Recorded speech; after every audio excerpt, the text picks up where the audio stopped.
notarial ayer tuvo el examen con ustedes y no programó clase para el día de hoy, yo coordiné y le pedí de favor, ¿verdad?, que pues ya que no iba a dar clases, para poder yo unir las dos secciones y aprovechar al máximo el tiempo. Yo pido las disculpas del caso. Lamentablemente las plataformas que nos ha dado la universidad y la facultad han estado dando mucho problema. Entonces de nuevo tenemos problemas con la cámara, con el video. Entonces para que podamos avanzar únicamente vamos a tener el audio abierto. Yo le pediría a todos que por favor mantengan su micrófono apagado para que no generemos eco y así poder desarrollar la clase del día de hoy. Estamos ya a las puertas de nuestro examen final, ya para concluir nuestro curso. Espero en Dios a corto plazo estarles publicando ya a todos la nota del segundo parcial. Con el examen pues no hubo problema porque el sistema lo calificó, pero como tenemos que integrar laboratorios y comprobaciones de lectura, pues eso nos lleva un tiempo por la cantidad de alumnos que son en las dos secciones. Entonces, ya con estas explicaciones y con la comprensión de ustedes, pues yo quiero reforzar algunos aspectos en relación al arbitraje. Tuvimos la gran oportunidad de escuchar todos y ver también al magistrado de la Corte de Apelaciones de la Sala Primera del Ramo Civil, el magistrado Estuardo Castellanos, que la verdad nos brindó una excelente plática. Pero pues como su catedrático también pues es mi deber apuntalar algunos aspectos. Nos vamos a ubicar de nuevo en este tema, aunque pues ya parte de él fue evaluado en el segundo parcial, pero quiero avisarles con tiempo que para el examen final el reglamento nos exige que evaluemos todo el contenido. Entonces, me interesa reforzar algunos aspectos en relación al arbitraje. Debemos de tener claro que la ley de arbitraje es el decreto 67-95. Ahí fallaron algunos con esa respuesta que era tan sencilla. Opté ahora por hacer selección múltiple para que no tuviésemos problemas. Gracias a Dios el día de hoy nadie se ha manifestado con problemas en el examen. Para mí el examen o los exámenes solo son un requisito. Esto es cuestión personal, que cada uno de nosotros hagamos conciencia de cómo es que queremos seguir preparados y que recuerden que hay un filtro en nuestra carrera que es el famoso examen técnico profesional. Entonces, todo lo que está regulado en el libro segundo del Código Procesal Civil en relación al arbitraje está derogado. Existe una ley específica que es el decreto 67-95, que es la ley de arbitraje. Entonces, a lo que ustedes ya tienen de las anotaciones que hicieron de la plática del magistrado, pues únicamente vayan agregando estos aspectos que considero que son importantes. Cuando hablamos del arbitraje, tenemos que tener como punto de partida que es un juicio de conocimiento. Nosotros ya sabemos que el ordinario, el sumario, el oral y ahora el arbitraje, estos son los 4 juicios de conocimiento en materia civil. También otro aspecto que debemos de tener claro es que no hay un juez, ¿verdad?, o tribunal colegiado. Cuando digo tribunal colegiado es un tribunal de sentencia o una sala. Lo que tenemos aquí en el arbitraje son árbitros. Tampoco existen juzgados de arbitraje. Es un tribunal arbitral y tal como se vio en la plática del magistrado, pues solo hay 2 centros de arbitraje acá en Guatemala, que vendrían a clasificarse, como lo vamos a explicar más adelante, entre los permanentes o institucionales. Entonces, repito, como punto de partida hay una ley específica, que es la Ley de Arbitraje, Decreto 67-95. El arbitraje también es un juicio de conocimiento.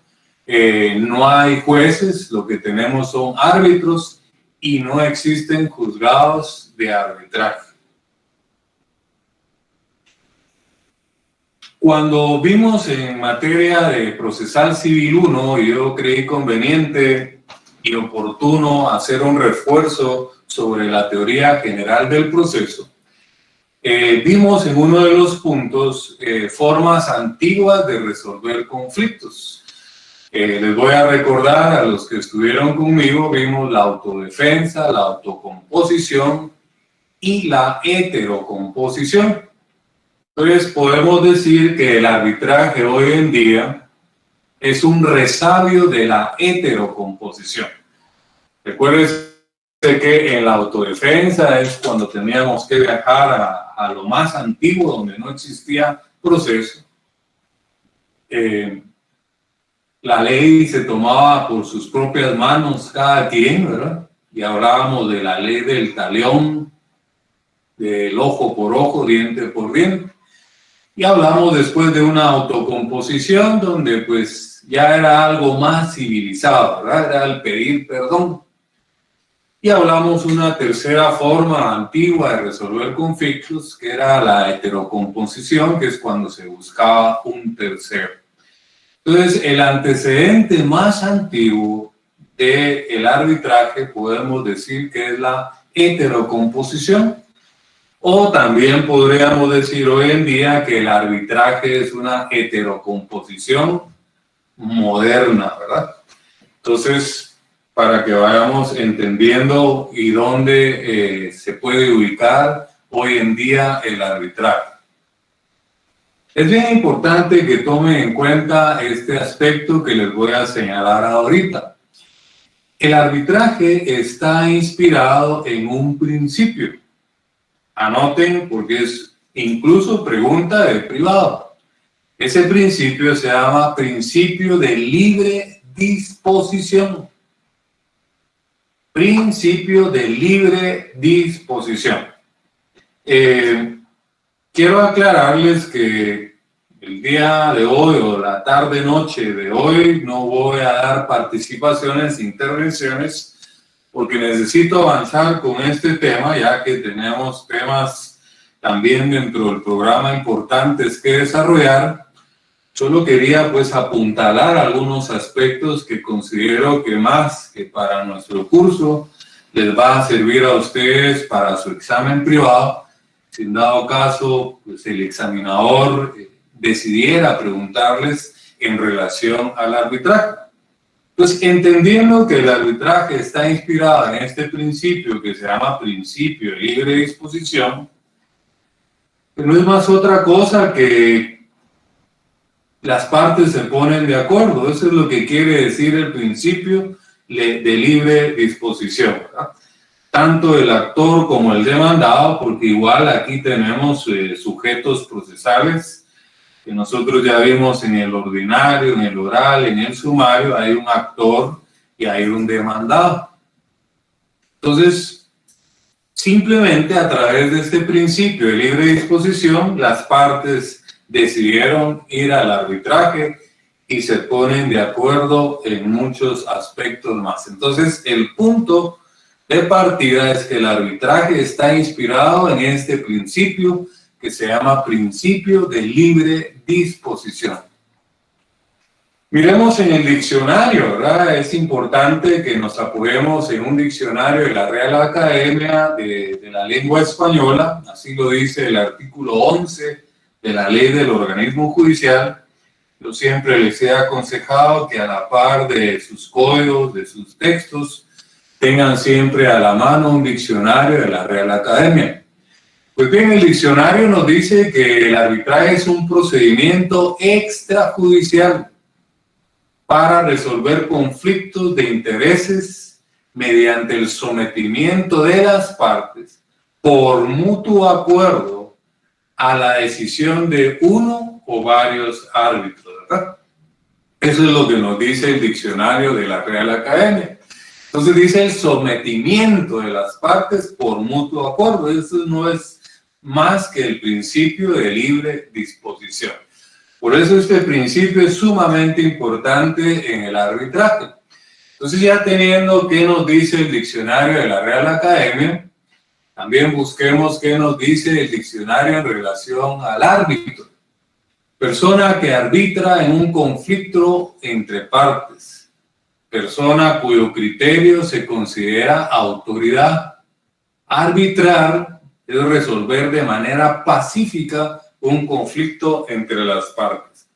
Recuérdense que nosotros sabemos que en un partido de fútbol hay un árbitro, ¿verdad? Pero eso es una versión común, popular de árbitro. Aquí estamos buscando la definición jurídica y que nos sirve para el arbitraje. Entonces, el árbitro es una persona que arbitra en un conflicto entre partes. Persona cuyo criterio se considera autoridad. Arbitrar, nos dice el diccionario, es resolver de manera pacífica un conflicto entre las partes. Entonces, ya tenemos la definición de arbitraje según el diccionario de la Real Academia y tenemos también la definición de árbitro. Quiero darles un tip. En la ley de arbitraje, el artículo 4 es sumamente importante que ustedes le den lectura, porque el artículo 4 lo que nos da son definiciones en el arbitraje, ¿verdad? Por ejemplo, dice artículo 4, definiciones. A los efectos de la presente ley, nos habla primero que es acuerdo de arbitraje, luego 2 nos dice que es arbitraje, 3 que es institución arbitral, 4 tribunal arbitral, etcétera, etcétera. Entonces, para su estudio en el tema del arbitraje, es sumamente importante el artículo 4 de la ley de arbitraje. Y en el artículo 3, el epígrafe dice materia objeto de arbitraje. Dice en el numeral primero, el 1, la presente ley se aplicará a todos aquellos casos en que la controversia verse sobre materias, escuchen, en que las partes tengan libre disposición, subrayen, ¿verdad? Que las partes tienen libre disposición. Ahí encontramos en el artículo 3, en el numeral 1, ese principio de libre disposición. Entonces, esa es la clave para el arbitraje. Si ustedes manejan el principio de libre disposición, manejan las definiciones, el léxico que se debe utilizar en el arbitraje, pues no van a tener ningún problema. Yo sí les aconsejo, ¿verdad?, que si no es para ahora, pues para su examen privado, sí le den una lectura muy a conciencia a la ley de arbitraje, y la verdad que no es complicado. Ya vimos que es simplemente que las partes se pongan de acuerdo en base al principio de libre disposición. Más adelante vamos a encontrar, y ya lo explicó el magistrado, que para irse al arbitraje tiene que haber un acuerdo de arbitraje, ¿verdad?, previamente. Pero vamos a continuar con la exposición de nuestra clase. Entonces ya vimos qué es arbitraje en el diccionario y qué es árbitro.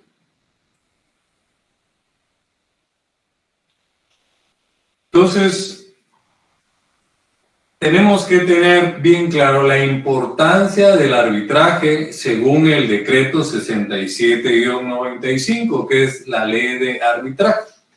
El arbitraje ha cobrado significativa importancia como un medio alternativo para la resolución de conflictos. Ahí podemos ir creando ya una definición de arbitraje.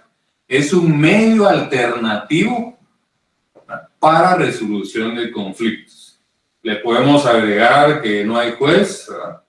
Le podemos agregar que lo que tenemos son árbitros, hay que integrar un tribunal de arbitraje. Entonces tenemos que saber qué es un tribunal de arbitraje, qué es un árbitro. Y en base a ese principio de libre disposición, las partes se ponen de acuerdo. Entonces, ya que dicho procedimiento no solo contribuye con el descongestionamiento de la pesada carga de los tribunales jurisdiccionales, sino que además ayuda a que los conflictos que son susceptibles de resolverse por este medio sean resueltos realmente con celeridad y eficacia.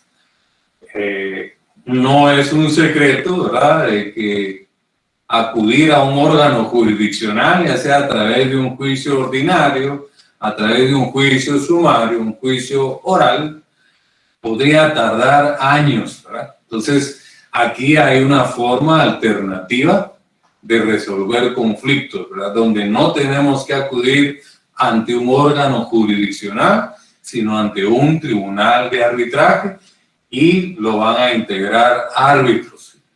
Lo único, ¿verdad?, es que es bastante oneroso, ¿verdad? La verdad, no existe la cultura en Guatemala de acudir al arbitraje. En los países desarrollados, anglosajones, la mayoría de los conflictos se resuelven en arbitraje. Acá, por lo costoso, lo oneroso, no ha crecido la costumbre de acudir a un arbitraje. También existe la duda, ¿verdad? Existe la duda, y es pregunta de privado, si el arbitraje es inconstitucional. Pues la verdad que no lo es. Si viajamos al artículo 203 de nuestra Constitución Política de la República de Guatemala, en el tercer párrafo dice: la función jurisdiccional se ejerce con exclusividad absoluta por la Corte Suprema de Justicia, y subraya en esto, y por los demás tribunales creados por la ley, ¿verdad?, o que la ley establezca. Entonces, si la ley, ¿verdad?, creó la ley de arbitraje, valga la redundancia, el arbitraje, por lo tanto, no puede ser inconstitucional. Los que dicen o creen que podría caerse en que son inconstitucionales es porque no hay jueces. Pero a raíz, ¿verdad?, de que fue creada la ley de arbitraje, repito, decreto 67-95, y amparado en el 203 de la Constitución, como fue creado por la ley el arbitraje, entonces no puede ser inconstitucional. Entonces, la respuesta en un examen privado sería fundamentarse en el 203 y explicarle a su examinador que si fue creado por la ley y con respaldo del 203 de la Constitución, nunca podría ser inconstitucional el arbitraje. Luego tenemos también en la ley del organismo judicial otro fundamento más para que usted lo refuerce. El artículo 58 de la ley del organismo judicial, que regula la distribución para el ejercicio de la jurisdicción, en la literal y dice los demás que establezca la ley. Entonces viene a refrendar lo que nos dice el 203 de la Constitución. Entonces integren 203 de la Constitución con el 58 de la ley del organismo judicial. Entonces ya no hay duda, ¿verdad? El arbitraje está reconocido por nuestra Constitución, refrendado por la ley del organismo judicial. Por lo tanto, no son inconstitucionales los tribunales de arbitraje. Ahora miremos qué asuntos pueden ser objeto de arbitraje. Todos aquellos casos en que la controversia verse sobre materias en que las partes tengan libre disposición, ¿verdad?, tal como lo dice el artículo 3 de la ley de arbitraje. Todos aquellos casos en que por disposición de otras leyes permite el procedimiento arbitral. Vamos a encontrar, por ejemplo, en el Código de Comercio que algunos asuntos nos manda al arbitraje. La mayoría de los conflictos en materia mercantil nos manda a la vía sumaria, al sumario mercantil, pero hay algunos aspectos específicos que nos dice que se deben de resolver en arbitraje. Entonces, no solo podemos ir al arbitraje porque nos pusimos de acuerdo, sino que debemos de ir al arbitraje cuando la misma ley así nos obligue, ¿verdad? Más adelante vamos a ver que eso cae o se clasifica en una clasificación, valga la redundancia, del arbitraje forzoso. También en materia laboral vamos a encontrar un arbitraje laboral que la misma ley, el Código de Trabajo, manda algunos asuntos a que se tienen que ventilar en arbitraje. Entonces, ese también sería un ejemplo de un arbitraje forzoso. Pero lo vamos a recordar más adelante cuando hablemos de una de las tantas clasificaciones que hay del arbitraje, ¿verdad? Pero ya les puse dos ejemplos, el Código de Comercio. Si nos manda el arbitraje, sería un arbitraje forzoso porque la ley lo ordena. Y el Código de Trabajo, si nos manda el arbitraje, sería también un arbitraje forzoso porque la ley nos manda. Sería la excepción al principio de libre disposición. Anoten, ¿verdad?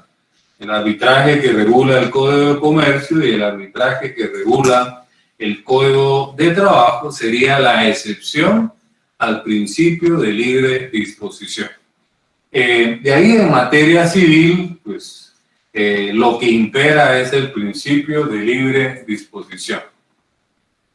Ahora bien, como ya nos dimos cuenta que hay asuntos que sí se pueden tramitar en el arbitraje, también hay asuntos que no se pueden tramitar en el arbitraje. Por ejemplo, las cuestiones sobre las que haya recaído resolución judicial firme. Si ya llevamos un proceso civil, ya sea ordinario, oral o sumario, y hay una sentencia firme, no podríamos pretender llevar ese asunto a un arbitraje, porque ya viene a ser cosa juzgada. Luego, todos aquellos asuntos en los que las partes no tienen la libre disposición, principalmente cuando hablamos de empresas, de entidades, ¿verdad? No personas individuales, sino personas colectivas jurídicas. Debe estar facultado el representante legal en asamblea, ¿verdad? Para que pueda él comparecer en representación de la entidad en un arbitraje. Entonces, todos aquellos asuntos en los que las partes no tienen la libre disposición no podrían ir al arbitraje. Y luego, cuando la ley lo prohíba expresamente o señale un procedimiento especial para determinados casos. Ejemplo, ¿verdad? Un proceso penal donde alguien mató a otra persona, un asesinato, ¿verdad? No lo podríamos ventilar en el arbitraje. Hay un procedimiento específico regulado en la ley, ¿verdad? Sirva de ejemplo entonces cuando la ley prohíbe expresamente un asunto penal, nunca podría ventilarse en un arbitraje. Entonces, arbitraje significa cualquier procedimiento arbitral con independencia de que sea o no una institución arbitral permanente ante la que se lleve a cabo. Vuelvo a insistir, más adelante vamos a ver la clasificación de arbitraje, una de las tantas que hay, pero ya salió a relucir el forzoso, ahorita viene a relucir el permanente o institucional, que lo vamos a refrendar más adelante, ¿verdad? Pero en sí, el arbitraje significa cualquier procedimiento arbitral, ¿verdad? Siempre que impere el principio de libre disposición, que las partes se pongan de acuerdo y decidan pues no ir ante un órgano jurisdiccional, sino someter su asunto a un tribunal de arbitraje. Entonces, ¿qué debemos de entender por una institución arbitral o permanente, verdad? Significa cualquier entidad o institución legalmente reconocida a la cual las partes pueden libremente encargar, de conformidad con sus reglamentos o normas pertinentes, la administración del arbitraje y la designación de los árbitros. Licenciado Castellanos mencionó los nombres de los únicos dos que existen en Guatemala. Esos son ejemplos de tribunales de arbitraje permanentes. Ahora sí, nos centramos en las clases de arbitraje. Tenemos los que él en su momento también mencionó, nacional e internacional. Yo tal vez se lo voy a explicar de una forma más sencilla. ¿Cuándo el arbitraje es nacional? Anote, cuando todos sus elementos son nacionales, ¿verdad?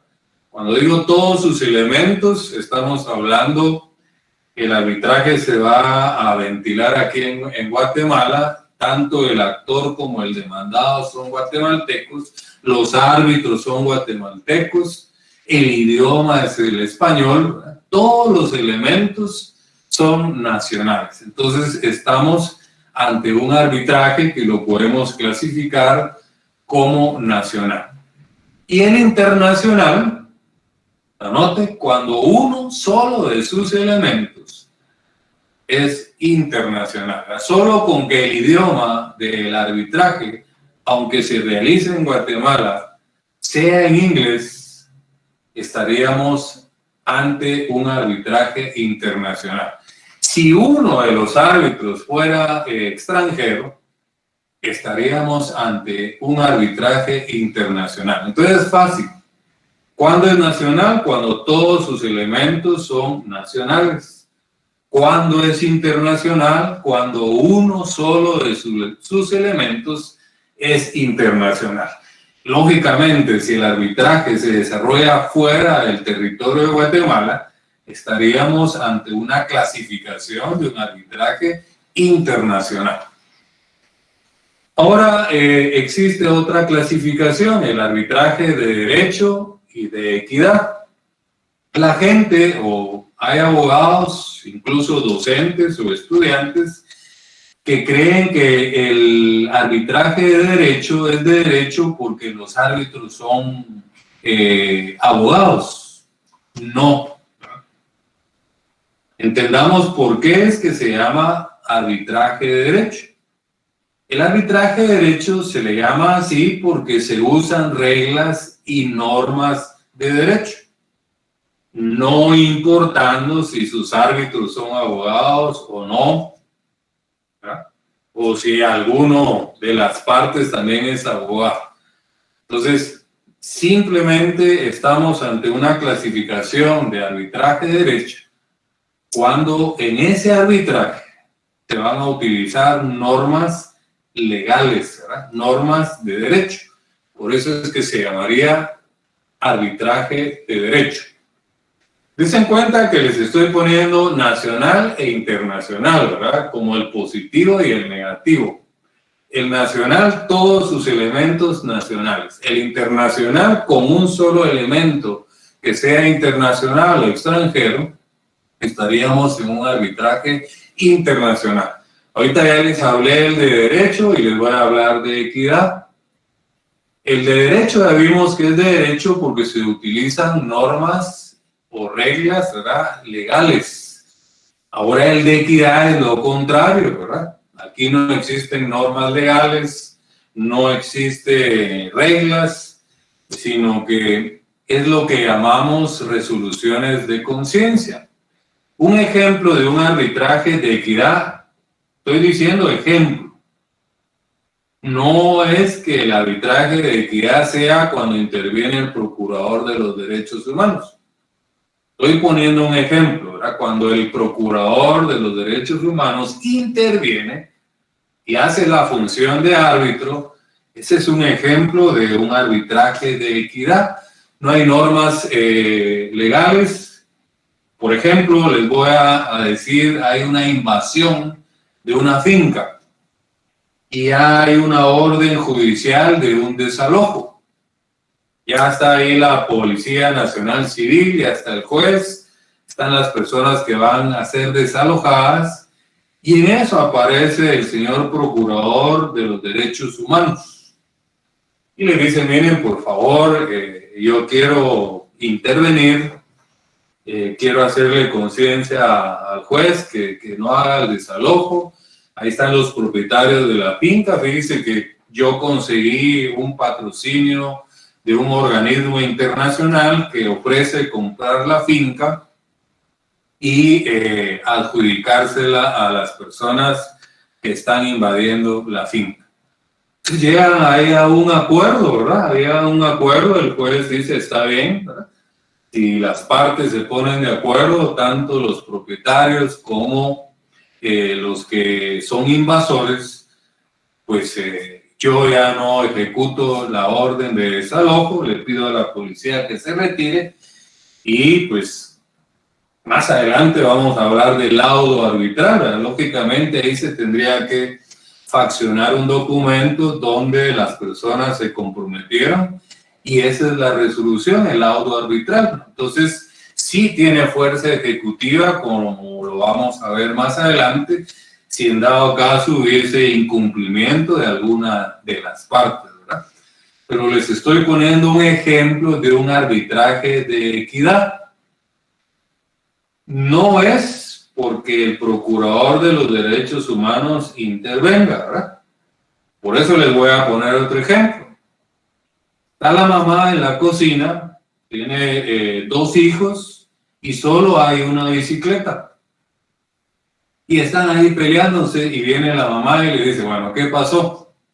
Es que no me quiere prestar la bicicleta. Bueno, ustedes son hermanos, tienen la misma sangre, ¿verdad? Vamos a ponernos de acuerdo. Tú le vas a prestar un día la bicicleta a tu hermano y otro día la va a usar tu otro hermano. Ese es un arbitraje de equidad, ¿verdad? No hay reglas, no hay normas y llegaron a un arreglo, ¿verdad?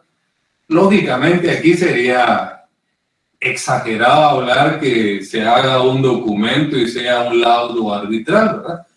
Pero llegaron a un acuerdo, ese sería el laudo, la resolución, y la mamá, sin querer, ¿verdad?, se convirtió en un árbitro, en un arbitraje de equidad. Entonces, la diferencia del de derecho es que hay normas legales, ¿verdad?, y el de equidad son resoluciones de conciencia, así se le llama. Las resoluciones que dicta el Procurador de los Derechos Humanos no tienen fuerza legal, solo sirven como sanción, son resoluciones de conciencia. Luego tenemos el institucional, que ya hablamos que anteriormente, que es el también llamado permanente. En Guatemala solo hay 2, porque pues, puede darse la situación que las partes decidan formar su propio tribunal de arbitraje, nombrar a los árbitros, etcétera, en base al principio de libre disposición. Y luego tenemos el contrario, ahora hablamos del institucional, ahora hablemos del ad hoc. Ad hoc, ¿verdad? Es que les voy a poner un ejemplo. Cuando alguien anda con un traje así nítido, ¿verdad?, elegante, uno de ustedes ya en el ejercicio profesional, y alguien le tira un piropo, le dice, mira, mano, ese traje te queda ad hoc, ¿verdad?, o sea, te queda calidad. Más o menos así es el arbitraje ad hoc.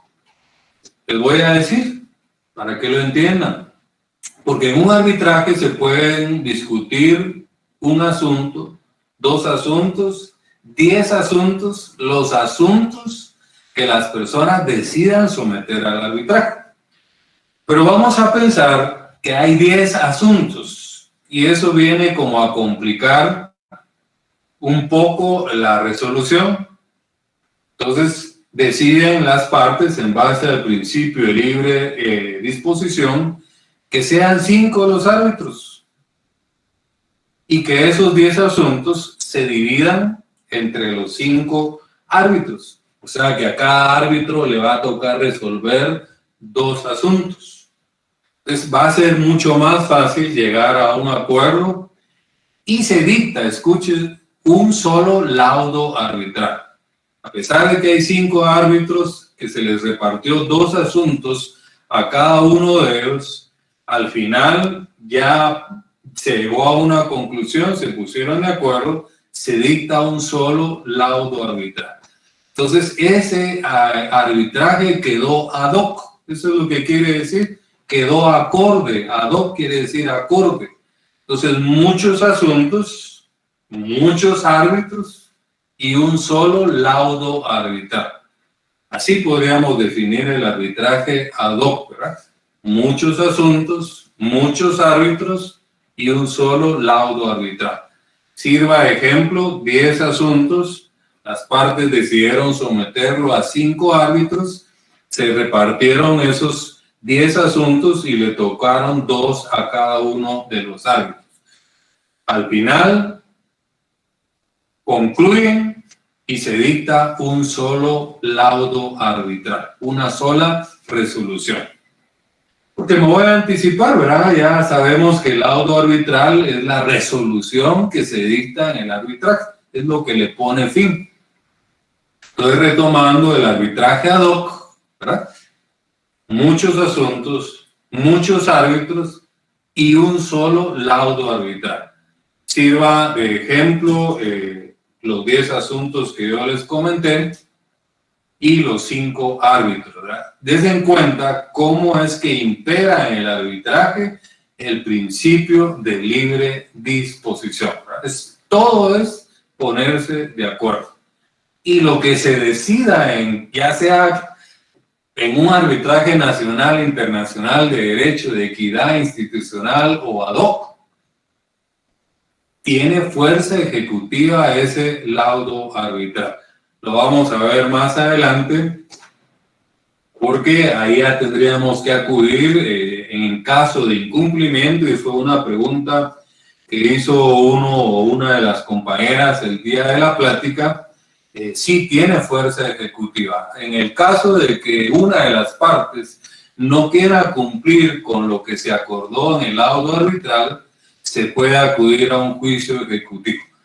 Ya en nuestras próximas clases dejamos los juicios de conocimiento y vamos a entrar a ver los juicios de ejecución. Ahí vamos a ver en qué vía se ejecuta el laudo arbitral.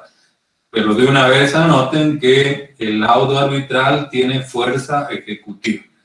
Lo que se acuerde, ¿verdad? Lo que se concluya, si una de las partes no quiere cumplir, pues se puede acudir a un juicio ejecutivo para hacer que se cumpla la obligación que se adquirió ahí. Y por último, pues vamos a hablar del voluntario y forzoso. El voluntario, pues sigue imperando el principio de libre disposición. Las partes deciden ir en forma voluntaria a un arbitraje.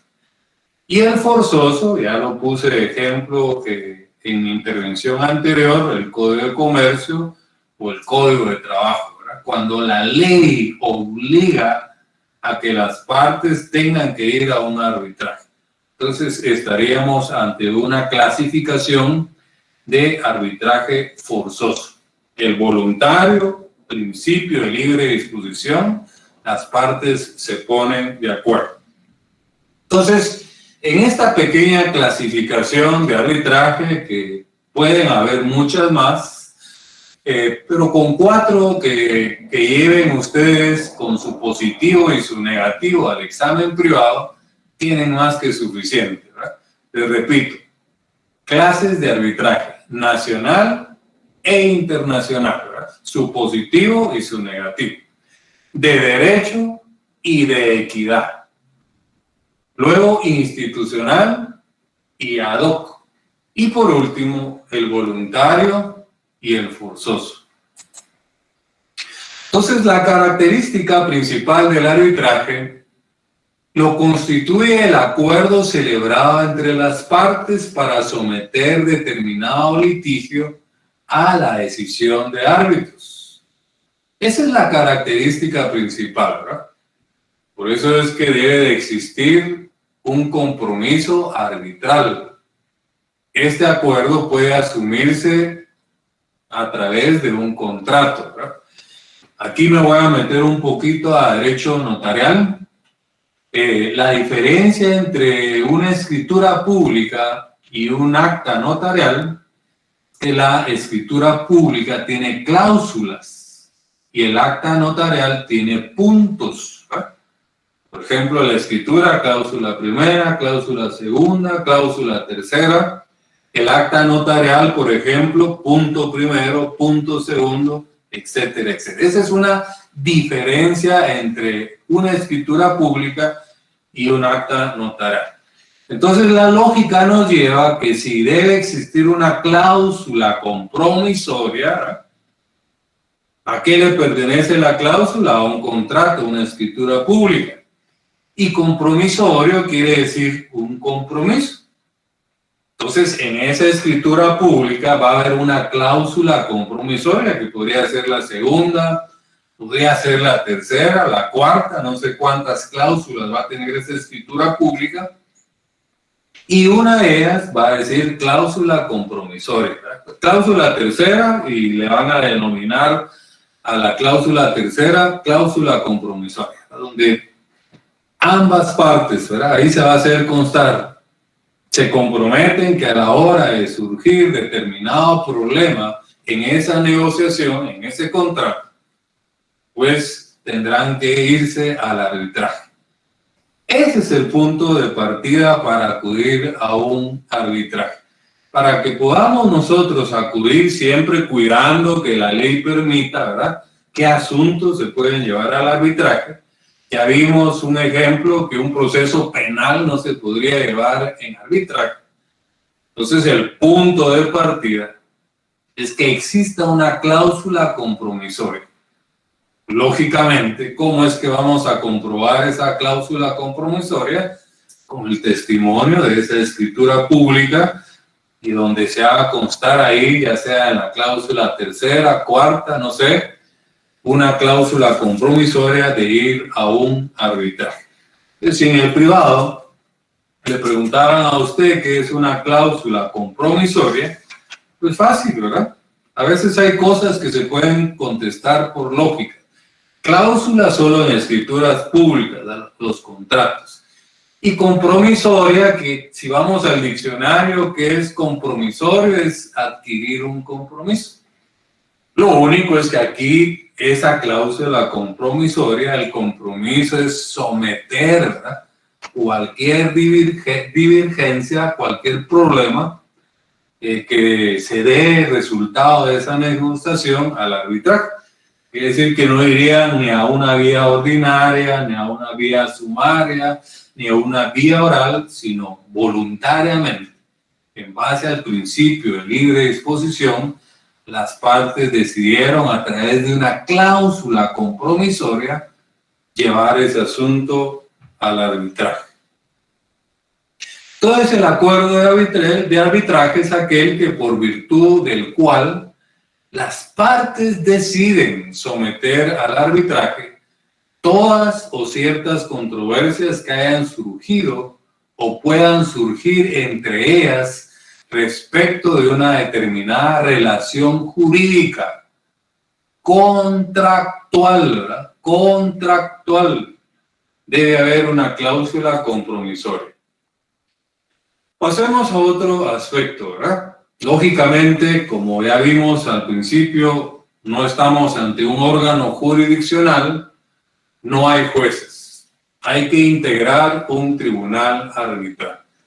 Entonces, significa tanto que puede ser integrado por un árbitro o puede ser integrado por más árbitros. ¿Quiénes deciden cuántos son los árbitros? Las partes. ¿En base a qué? Al principio de libre disposición. Pero el artículo 13 de la ley del arbitraje nos dice el número de árbitros. Escuchemos, el artículo 13, el numeral primero, Dice, las partes podrán determinar libremente el número de árbitros, ¿verdad? Pregunto, ¿qué se está manifestando ahí? El principio de libre disposición. La misma ley de arbitraje, en el artículo 3, en el numeral primero de ese artículo, dice, las partes podrán determinar libremente el número de árbitros. Yo le pondría entre un paréntesis, principio de libre disposición. Ese es el que impera en el arbitraje. Ahora bien, el numeral 2 nos dice, a falta de acuerdo, ¿verdad?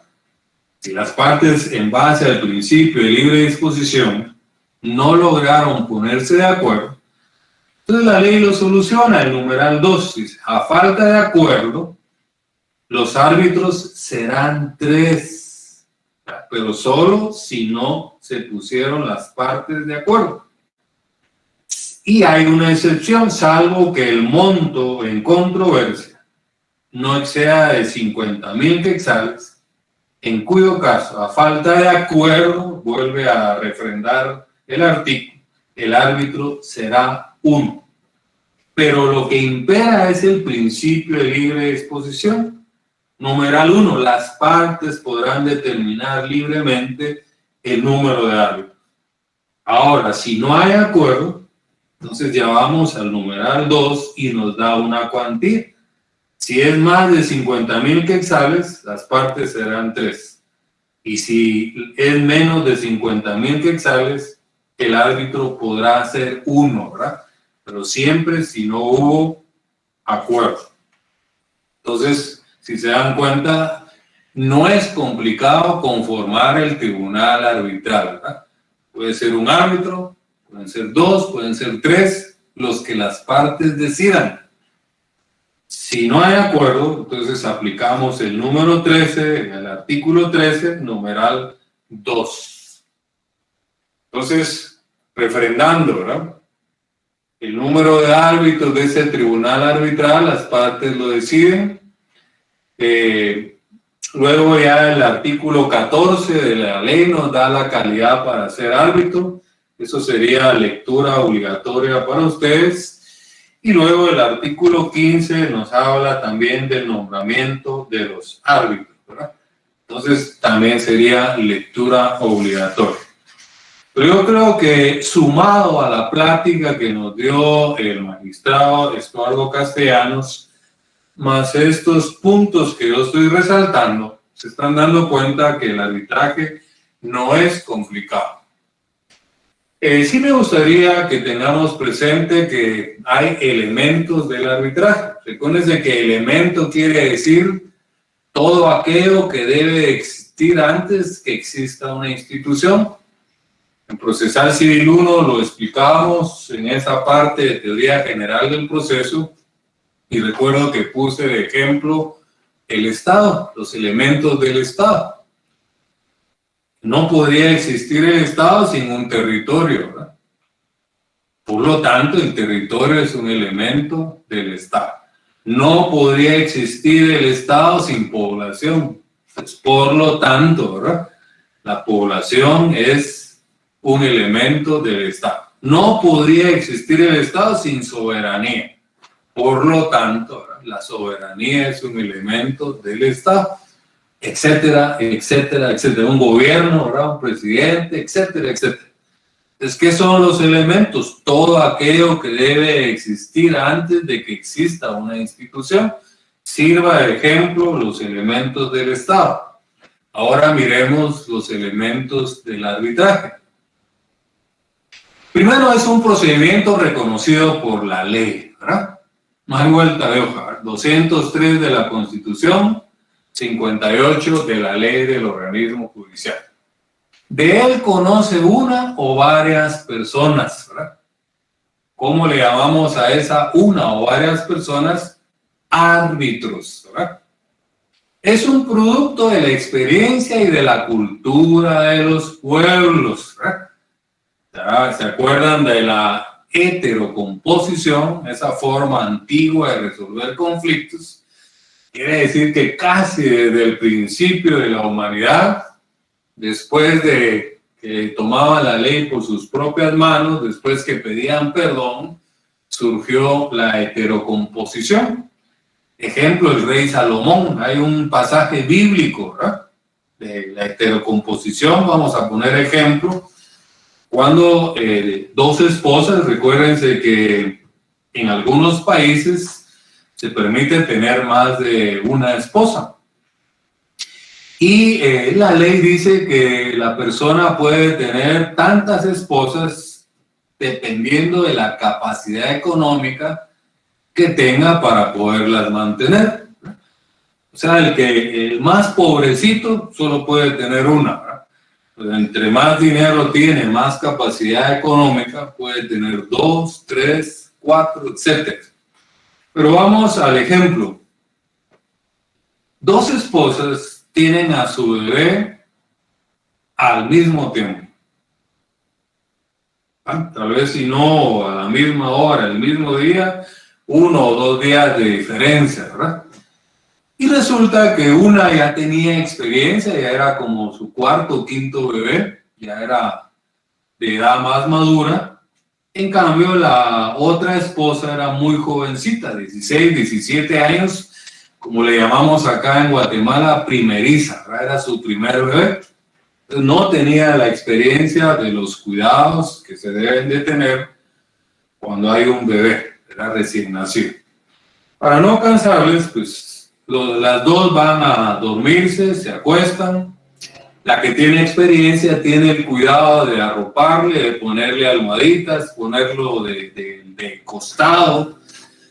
La otra, como es primeriza, cansada de todo un día de lidiar con él, pues no tiene ningún cuidado, se duerme y sin darse cuenta y sin querer, ahoga al bebé con las almohadas y con las sábanas, ¿verdad? El cansancio no se percató y al día siguiente se da cuenta que el bebé está muerto, lo asfixió. Pero ella muy astutamente lo que hace es cambiar los bebés. Va con la otra, que también tiene su bebé recién nacido, y le deja el bebé muerto, y ella se lleva el bebé que está vivo.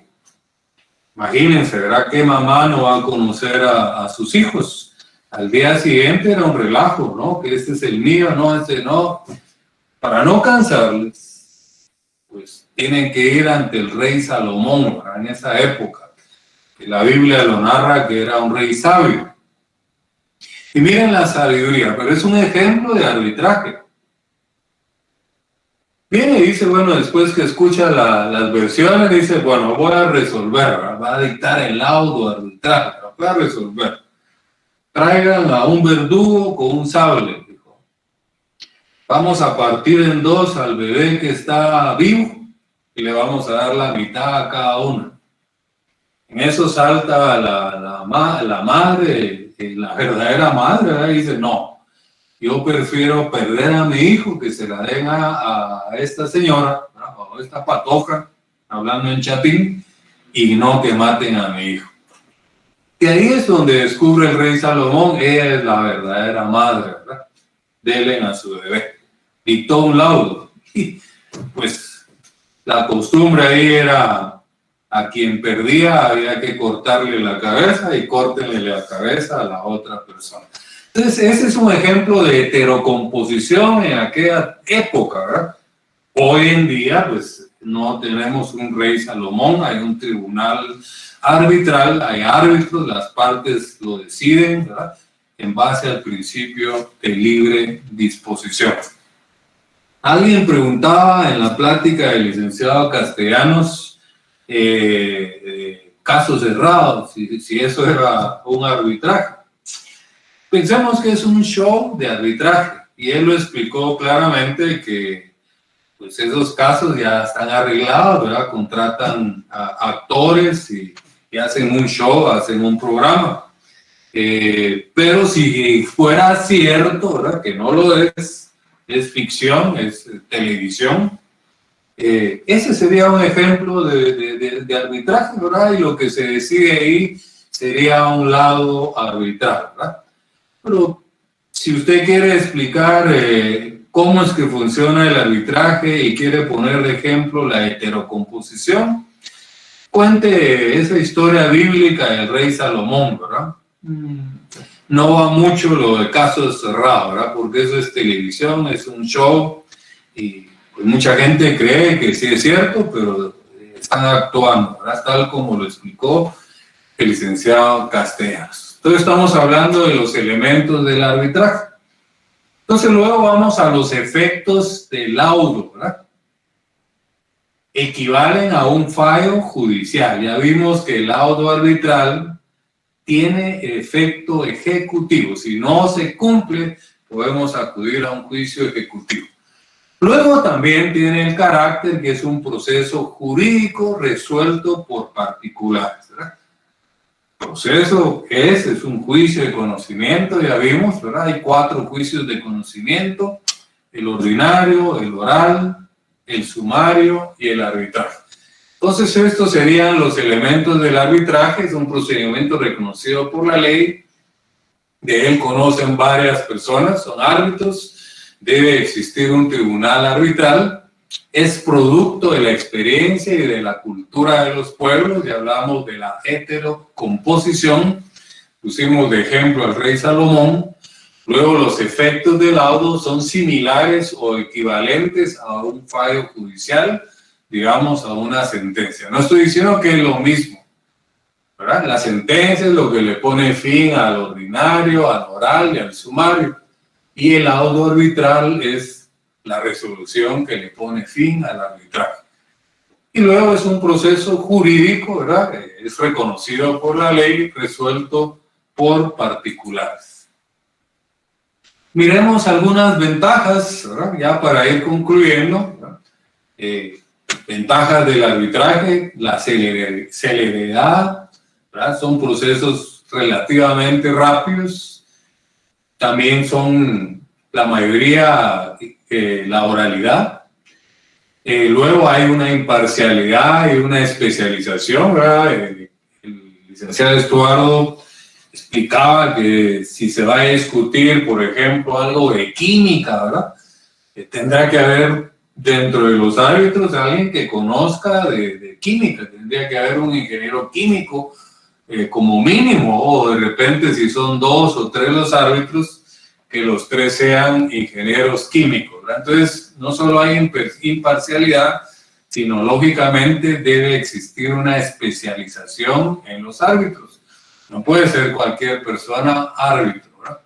Luego, las ventajas, estamos hablando de ellas, tiene validez jurídica, ¿verdad? Lo que se resuelve ahí es de obligatorio cumplimiento. Si no se cumple, podemos ejecutar ese laudo arbitral.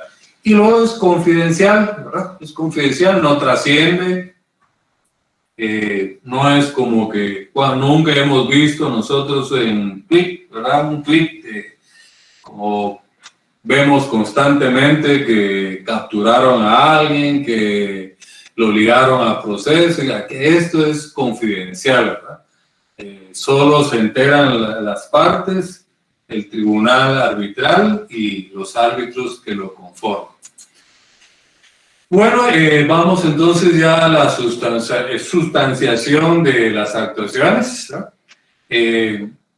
Vemos que hay un trato equitativo de las partes, hay una determinación del procedimiento, tendrán que decidir en base al principio de libre disposición en lugar del arbitraje.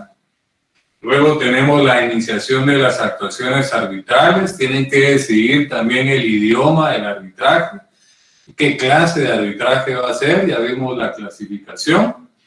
Y de igual manera inicia con una demanda, ¿verdad? Y una contestación. Hay audiencias y actuaciones por escrito y orales. Pueden haber representación de las partes, ¿verdad? A través de un mandato o a través de una asamblea, si es una empresa. Puede darse la rebeldía de una de las partes, a pesar de que hay un acuerdo arbitral, acudieron a un tribunal arbitral, puede ser que alguna de las partes no comparezca, se le puede declarar también rebelde. el nombramiento de peritos por el tribunal, ¿verdad? Puede haber prueba pericial, que es importante cuando se trate de alguna especialización. La asistencia de los tribunales para la práctica de las pruebas, ¿verdad? Tiene que darse lo que hablábamos del principio también de inmediación procesal, en este caso el de adjudicación lo cumplirían los árbitros, la inmediación son las partes y esa relación procesal entre árbitros y partes, ¿verdad? Tendríamos que adecuar la definición. Luego el procedimiento para la prestación de auxilio judicial, si se tuvieran que decretar medidas precautorias, ¿verdad? Como embargos, incluso arraigos, etcétera, hay que pedir el auxilio judicial. Ahí tendríamos que acudir ante un juez, porque solo el juez podría decretar medidas precautorias. Luego ya el laudo arbitral, que es lo que equivale a la sentencia en un juicio judicial, ¿verdad? Es la resolución que le pone fin al arbitraje. La ley de arbitraje se refiere al laudo arbitral en el artículo 41, ¿verdad? Subrayenlo. Recuérdense que las resoluciones judiciales están en el 141 de la ley del organismo judicial y el laudo arbitral lo encontramos en el artículo 41 de la ley arbitral. Equivale, ¿verdad?, a una sentencia judicial, equivale, pero no es sentencia. Es la resolución que le pone fin al arbitraje. ¿Cómo se llama? Laudo arbitral. ¿Cuál es su fundamento legal? Artículo 41. Luego, pues, ahí la misma ley nos va a dar los requisitos de que debe llenar el laudo arbitral a partir del 41. Y después nos damos cuenta que también el laudo arbitral es ejecutable. Si se incumple, ¿verdad?, podemos acudir a un juicio ejecutivo y que también se puede impugnar, ¿verdad?, ese laudo arbitral, y tal como lo dijo el licenciado Castellanos, es un recurso de revisión, así se llama, y quien conoce es una sala de corte de apelaciones del ramo civil. Él sería el ente judicial encargado de conocer y resolver el recurso de revisión. Algunos preguntaban que, pero mire, y después de ese recurso de revisión, la resolución que dicte la sala, ¿se puede ir al amparo? Se puede ir, pero el amparo, recuérdense que es justicia constitucional, no es justicia ordinaria. El amparo serviría en este caso si se violó algún derecho o alguna garantía constitucional, pero el amparo no entraría a ver el fondo de lo que se decidió en el laudo arbitral, en el arbitraje por el tribunal de arbitraje, ni lo que se resolvió en el recurso de revisión que conoció la sala. Solo procedería el amparo si se violentó algún derecho o garantía de alguno de las partes. Entonces, para mí, ¿verdad?, mi respuesta sería: no va el amparo, pero es un derecho que tienen las partes, ¿verdad? Podrían presentar amparo, pero no va a variar el fondo del asunto. Entonces, ya vimos que el laudo arbitral tiene fuerza ejecutiva y se le reconoce como un título ejecutivo, ¿verdad? Recuérdense, bueno, no recuérdense porque no lo hemos visto, esos serán nuestros próximos temas. Los juicios de ejecución. Para que exista un juicio ejecutivo, tiene que existir primero un título ejecutivo. Entonces, el laudo arbitral constituye un título ejecutivo. Y ya por último, pues hablar de la conciliación, la mediación. La conciliación y la mediación no es arbitraje. Son formas alternativas también de resolver conflictos, pero no es arbitraje. El arbitraje es hasta donde explicamos que se dicta un laudo arbitral y si no están de acuerdo lo pueden impugnar, no se cumple, pueden ejecutar.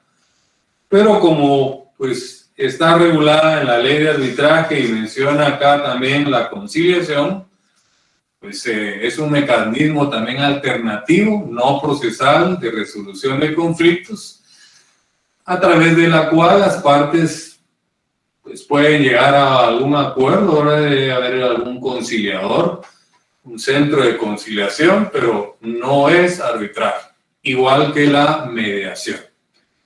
Entonces, nos alcanzó 1 hora y 5 minutos para apuntalar el tema del arbitraje, subrayando que fue magistral, ¿verdad?, la plática que nos dio, valga la redundancia, del magistrado y magíster también, licenciado Estuardo Castellanos, vocal segundo de la sala primera del ramo civil, en materia ya jurisdiccional de alzada.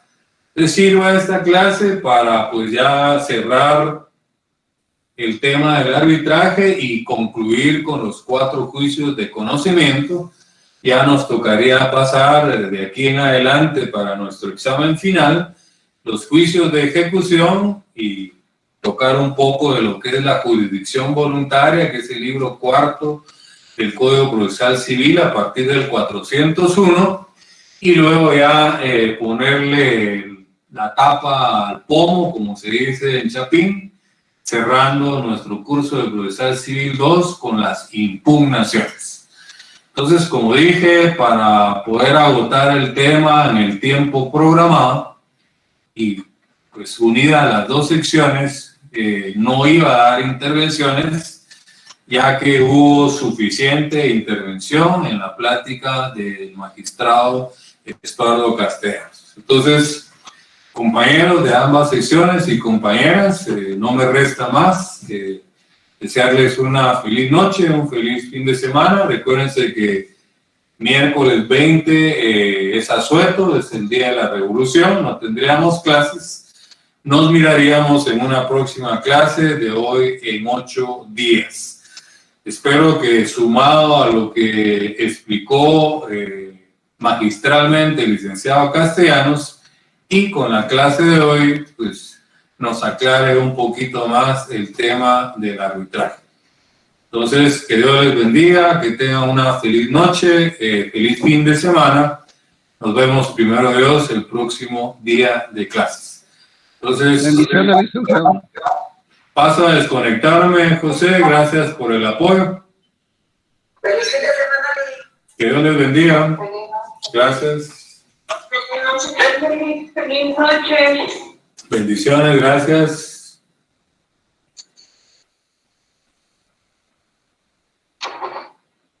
Feliz noche. Feliz noche, que Dios les bendiga.